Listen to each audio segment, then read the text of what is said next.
Hola, ¿qué tal? Bienvenidos aquí como cada semana en Sección Salud. Gracias por seguirnos por Facebook, Internet, YouTube, todas las plataformas sociales. Y hoy me da mucho gusto conversar, una vez más, con el profesor Dr. Luis Chiosa, sobre un libro que él escribió hace muchísimos años, allá por el 86, con una pregunta recurrente, universal. Luis Chiosa ha dedicado su vida al mundo indisoluble entre el alma, el cuerpo, el espíritu. Y el título del libro es ¿Por qué enfermamos? Bienvenido, Luis, gracias por acompañarnos. Gracias. ¿Por qué enfermamos? Bueno, la manera más breve de contestar la pregunta es pensar que nos enfermamos porque estamos viviendo una historia, un episodio de nuestra vida que no podemos soportar, lo reprimimos, y de ahí el subtítulo del libro, ¿no? La historia que se oculta en el cuerpo, porque los síntomas de alguna manera la expresan de una manera encubierta para la conciencia, pero que de algún modo es un intento de modificar esa historia, ¿no? Y bueno, y de ahí la importancia que tiene poder llevar a la conciencia lo que de algún modo generó la necesidad de enfermarse, ¿no? La enfermedad es un intento de solucionar de alguna manera algo que no se puede solucionar dentro de la salud. Pensaba en una frase bastante usual entre los colegas suyos, los psicoanalistas: cuando uno no habla, el cuerpo habla por uno. ¿Usted está de acuerdo con eso, Sí, doctor? por supuesto, sí, es una frase muy lograda, ¿no? Fíjese usted que nosotros muchas veces hablamos con palabras y otras veces hablamos con gestos. Hay un episodio muy bien conocido de Freud con respecto a una paciente que estaba jugando con los dedos en una especie de carterita, y Freud comprendió lo que eso significaba y dijo: aquellos cuyos labios nos hablan, hablan con los dedos. Y así, dice, de alguna manera podemos comprender qué es lo que están sintiendo, ¿no? Y bueno, lo que hemos aprendido con los años, cada vez mejor, es que muchas transformaciones en el cuerpo, en las vísceras, espasmos, movimientos, son como gestos inconscientes, expresión de emociones que no se expresan conscientemente, pero que... Porque en realidad la emoción es un proceso motor visceral, ¿no es cierto? Uno se pone colorado, por ejemplo, de vergüenza, o se pone verde de envidia, y dicho sea de paso, nunca se pone colorado de envidia ni verde de vergüenza, ¿verdad? Es decir, que la emoción es una forma muy particular de expresarse a través de cambios corporales que son distintos para unas emociones que para las otras. Y bueno, muchas veces la alteración ya no es una emoción típica, y entonces no se la reconoce como una emoción, se la reconoce como un trastorno. Pero estos distintos trastornos corporales expresan otras tantas, por así decir, deformaciones típicas de determinadas emociones que no se hacen conscientes. Las enfermedades tienen aspectos negativos, pero también a veces enseñan. Y claro, sí. Bueno, lo más fácil de tomar como ejemplo es la inflamación, ¿verdad? La inflamación puede ser vista como un trastorno, pero también como un intento del organismo de gestionar cambios para, por ejemplo, luchar contra una infección. Y entonces las enfermedades son intentos de adaptación. Lo que pasa es que pagan un precio, y ese precio a veces es excesivo, porque uno es como si uno le pudiera decir, mire, como decía Weizsäcker, ¿no?, el gran insigne médico alemán, ¿no?, decía: la enfermedad no se le puede decir como si fuera solamente un enemigo, fuera. Hay que decirle sí, pero no de esta manera, ¿no? Sí, pero no así. Porque la manera en que la enfermedad intenta resolver el conflicto muchas veces no es la mejor. Es la mejor que el paciente encontró. Voy a traer algunos ejemplos cotidianos que nuestros televidentes se estarán preguntando. Fulano de tal se hizo mala sangre y tuvo un episodio de colon o una psoriasis o un cuadro cardiovascular. Cada uno tiene su zona de protesta. Hay cosas a nivel inconsciente que uno puede llegar a descubrir, percibir y atender, pero hay cosas que se nos cuelan Sí. y que van por encima de nuestra voluntad. La enfermedad nos atrapa, nos toma Así es. involuntariamente. Sí. En realidad Freud decía que el primer movimiento es siempre voluntario, pero bueno, también es cierto que ese primer movimiento a veces es muy fugaz y el paciente no tiene la más mínima idea que él empezó este camino de reprimir en lugar de asumir. Pero el lenguaje es muy esclarecedor, ¿no es cierto? La gente dice, tuvo un disgusto y le partió el corazón. Otra gente dice, tuvo un susto y este susto en el lenguaje popular es el equivalente a la diarrea. Y así hay muchas cosas que están cerca Lo de la echaron conciencia. del trabajo Sí. injustamente Sí, claro. y entró con ataques de pánico y de ansiedad. Sí, pero me refería sobre todo a cuando el lenguaje lo dice específicamente. Correcto. ¿No? Correcto. No es que hay una relación, sino que el lenguaje muestra justo cuál es la relación, ¿no?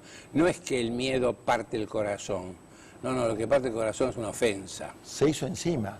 Claro, eso tiene que ver con el miedo. Bueno, eso por un lado. Pero por otro lado también es muy interesante que nosotros los médicos también tenemos expresiones que son muy significativas, que las usamos a diario, ¿no? Por ejemplo, Bueno, por ejemplo, nosotros no decimos generalmente que el paciente hizo un accidente. No decimos que hizo un accidente cerebrovascular. Puede ser que lo digamos, pero es raro. Pero en cambio decimos muy a menudo hizo una complicación, como si lo hubiera hecho el paciente, como si tuviéramos dado cuenta que hay una participación del paciente, ¿no? Hizo una complicación o hizo una apendicitis, ¿no? Y hay enfermedades en las cuales nunca decimos hizo una enfermedad y hay otras en las que decimos muy a menudo, porque están más cerca de la conciencia. Con esto yo no quiero decir que las enfermedades se puede decir que el paciente las hace de manera voluntaria. Lo que quiero decir es que siempre hay una coparticipación, ¿no? ahora hay enfermedades permitidas y otras no tanto, ¿no? Así es. Una vez entrevisté acá al doctor Collazo, un colega suyo, y él decía que fácilmente dicen, soy reumático, soy celíaco, soy hipertenso, estoy deprimido. Sí, claro. Asumir que uno está Sí, depresivo. sí. Bueno, nosotros tenemos esa diferencia en el lenguaje que a veces la usamos a favor y a veces en contra, ¿no? Usted sabe bien, porque lo hemos hablado otras veces, de que cuando se le hace el diagnóstico a un paciente de hipertensión no se le dice usted está hipertenso, se le dice usted es hipertenso. Y muchas veces es un poco apresurado decir que el paciente es hipertenso. No todos los pacientes que tienen una elevación de la presión arterial la van a tener toda la vida, ni van a tener el destino que a veces se le augura a los hipertensos, ¿no? Doctor Chiosa, nosotros hemos hablado muchas veces y yo siento que estamos en presencia de una medicina prescriptiva farmacológica, de pocos minutos, de las pastillitas que los resolverán todo o el menú farmacológico que uno quisiera. Para ponerle luz a la gente que nos está viendo, que está presenciando, usted distingue mucho entre causa-efecto, usted insiste que somos alma, cuerpo y espíritu, que no es que la hipertensión o el cuadro cardiovascular viene como consecuencia, sino que es un todo. Usted toma el ejemplo del beso, como que es, Sí. que no son los labios y el cuerpo, el sentimiento. Este ejemplo parece muy interesante. ¿Qué le podría sugerir a usted a las personas para intentar paliar, entender cuáles serían los caminos o las posibilidades que hay? Bueno, en primer lugar, quiero decir que la farmacología ha sido una maravilla. Sí. Y que desgraciadamente pasa como pasa con todas las cosas. Lo que de alguna manera perjudica son las exageraciones y además pedirle a algo lo que algo no puede dar. Porque la farmacología puede dar muchas cosas, algunas son muy buenas, otras tienen inevitablemente situaciones desagradables juntas. Yo siempre digo que a veces la farmacología es como tocar el piano con un guante muy grueso, que usted toca la nota que quiere y la doy al lado que no quería tocar. Pero donde de alguna manera hay que ser más precavido es en el hecho de que hay enfermedades en donde que la medicina las va resolviendo cada vez mejor. Ha hecho desaparecer la viruela, ha hecho desaparecer la poliomielitis. Bueno, a veces las que quedan en el frasco son justamente aquellas que no son muy fáciles de tratar con los recursos de la medicina tecnológica. De manera que el mejor consejo que uno le puede dar a cualquier enfermo, sea de lo que sea, es que de alguna manera tenga la precaución de pensar qué relación puede tener el hecho que se haya enfermado y en ese momento de su vida con el resto de su vida, con lo que le está pasando, con la manera en que está viviendo, con la cantidad de situaciones que tiene que enfrentar y que a lo mejor no las está enfrentando bien, ¿no? Y por supuesto hay una parte de eso que uno la puede hacer reflexionando, pero otra que necesita una interlocución con alguien que lo ayude, porque hay cosas que uno no puede resolver solo, ¿no es cierto? Usted habla de una historia oculta en el cuerpo. Sí. Bueno, ¿a qué se refiere? Me refiero a que uno la oculta deliberadamente, aunque sea deliberación, no siempre sea totalmente consciente. Porque cuando uno tiene un conflicto y lo tiene que resolver, y es muy penoso resolverlo, por ejemplo, un conflicto con un deseo muy intenso de algo y al mismo tiempo una prohibición muy intensa de ese algo, ¿no es cierto? Y ese conflicto a veces es muy penoso resolverlo. Entonces una de las formas más veloces, por así decir, de aliviarse, es lograr pasar por encima de una de esas dos fuerzas en pugna, o sea, lo que llamamos reprimirla, olvidarme, ¿no? Tratar de no acordarme de esto y de dejarlo detrás. Y esto muchas veces se logra y otras veces se logra con mucho defecto, es decir, se logra en un primer momento, pero después retorna y a veces no retorna como la conciencia de ese deseo, sino que a veces retorna como un síntoma, como un trastorno, como algo que aparentemente nada tiene que ver con lo reprimido, pero que es su representación, ¿verdad? Es como que lo que entra a la conciencia es un representante del deseo prohibido. Esto fue lo primero que descubrió el psicoanálisis. Y así se apareció este famoso diagnóstico de conflicto, retorno de lo reprimido y síntoma neurótico, por ejemplo, una fobia. Una persona que tiene un temor injustificado a algo, que se llama fobia, se siente que se ahoga dentro del ascensor, por ejemplo, o cualquier otro tipo de temor injustificado. El psicoanálisis descubrió que ese temor injustificado es el temor, por ejemplo, a un deseo prohibido que no se hace consciente, que el paciente de buena fe lo tiene completamente fuera de la conciencia. Esto fue lo primero que descubrió el psicoanálisis, y así apareció la idea del conflicto y de la neurosis. Después, con el tiempo, se descubrió que a veces lo que se puede prohibir o reprimir es la parte prohibidora, justamente. Y esto dio lugar al negativo de la neurosis, que es lo que se llama la psicopatía. Es decir, que el sujeto, en lugar de reprimir el deseo que él condena, reprime la condena y da lugar al deseo, ¿no? Y bueno, esto son todas las vicisitudes que se van comprendiendo cada vez mejor. El dilema en la historia humana de la enfermedad y la salud tiene muchos exponentes, ¿no? Yo pensaba, no sé, inevitablemente cuando Jesús se encuentra con una mujer que tenía flujo de sangre, con un leproso, con un tullido, las distintas religiones y creencias muestran que hay un camino, además de lo noble que usted plantea de la farmacología y de la relación médico-paciente, que hay otra opción. En su caso, la psicoterapia, el psicoanálisis. ¿Puede contarnos algún ejemplo de estos contundentes que usted en sus más de 50 años de actividad ha verificado una persona enferma que con la asistencia del psicoanálisis, la psicoterapia o la ayuda de la palabra y el pensamiento nos puede ilustrar esto que estábamos conversando?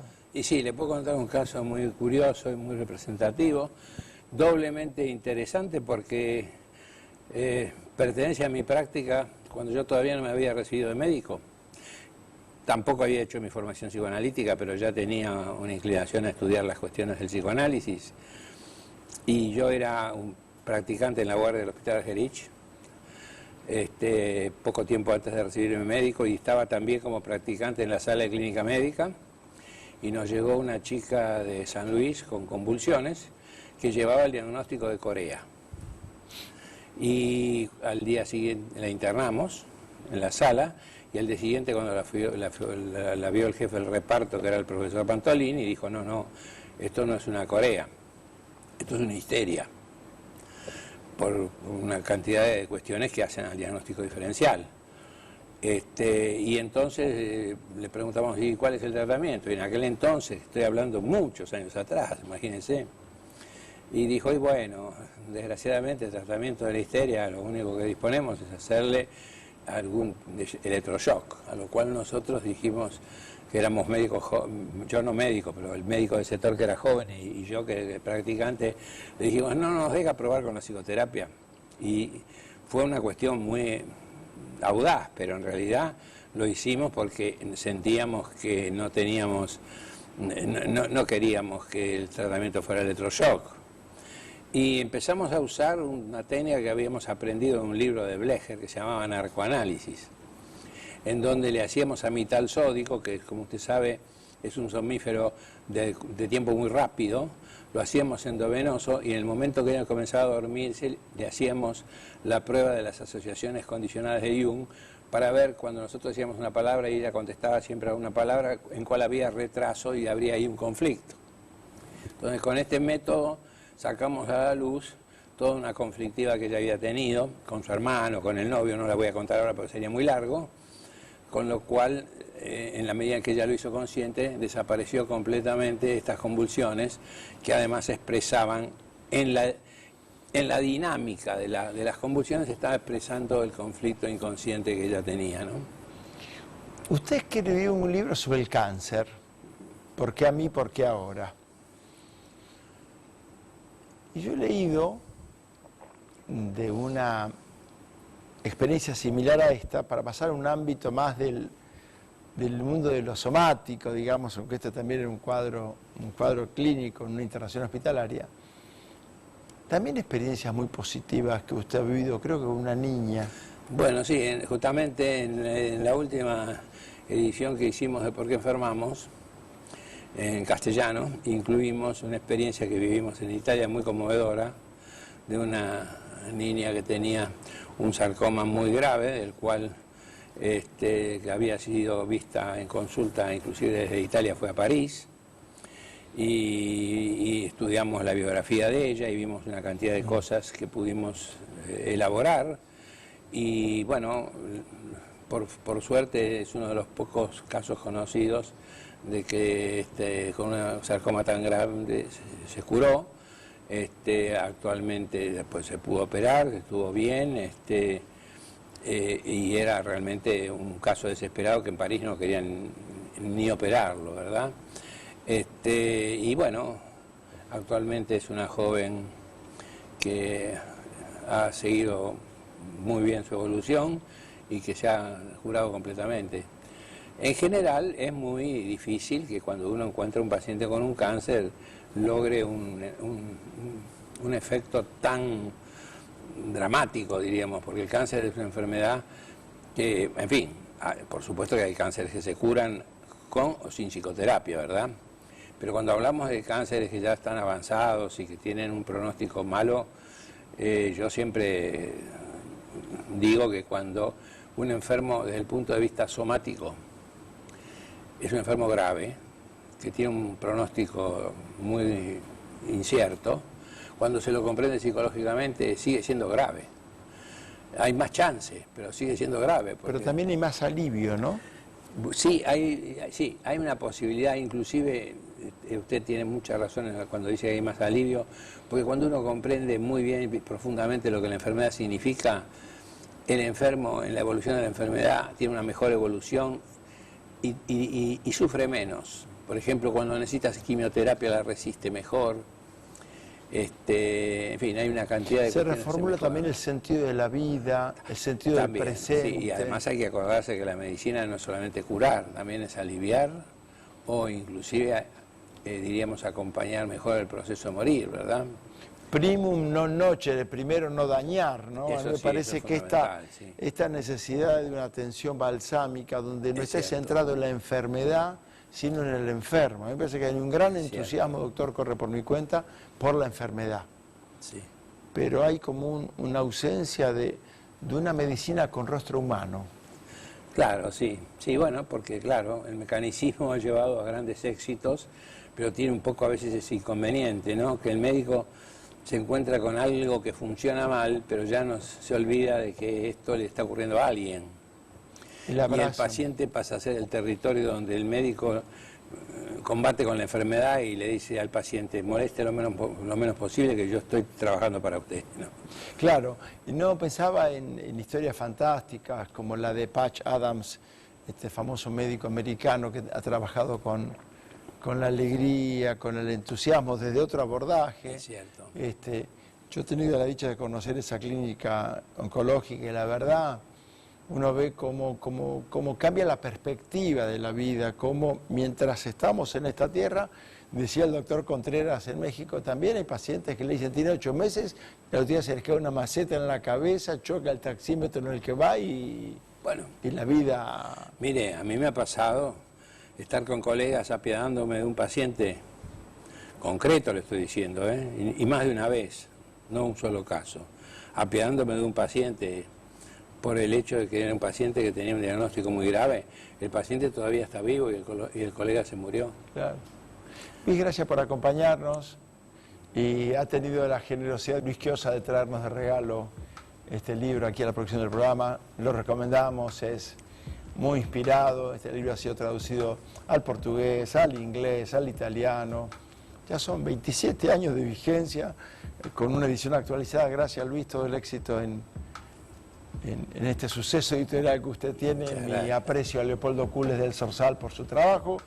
Será hasta la semana entrante, Dios mediante. Y recuerden que primero la salud. Muchas gracias, Luis, muchas gracias. Muchas gracias.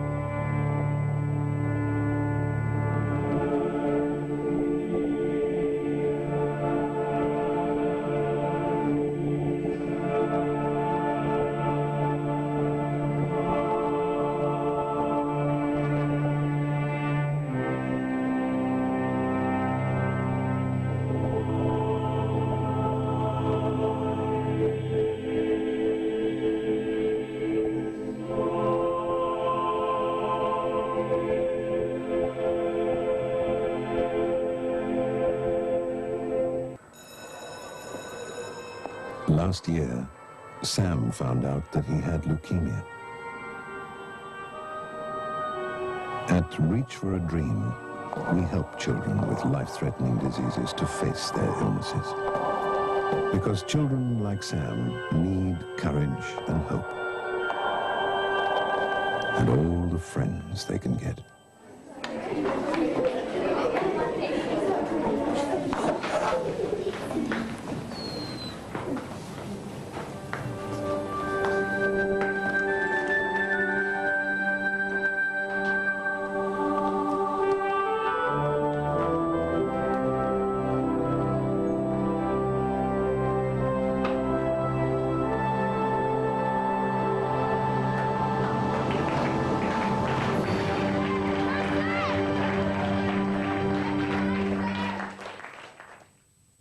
We wanted to bring people together, black and white.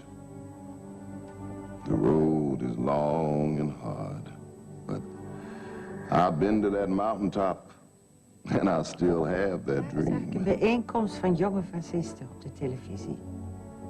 Dezelfde woorden, dezelfde tekens. Leert de mens dan nooit van zijn fouten?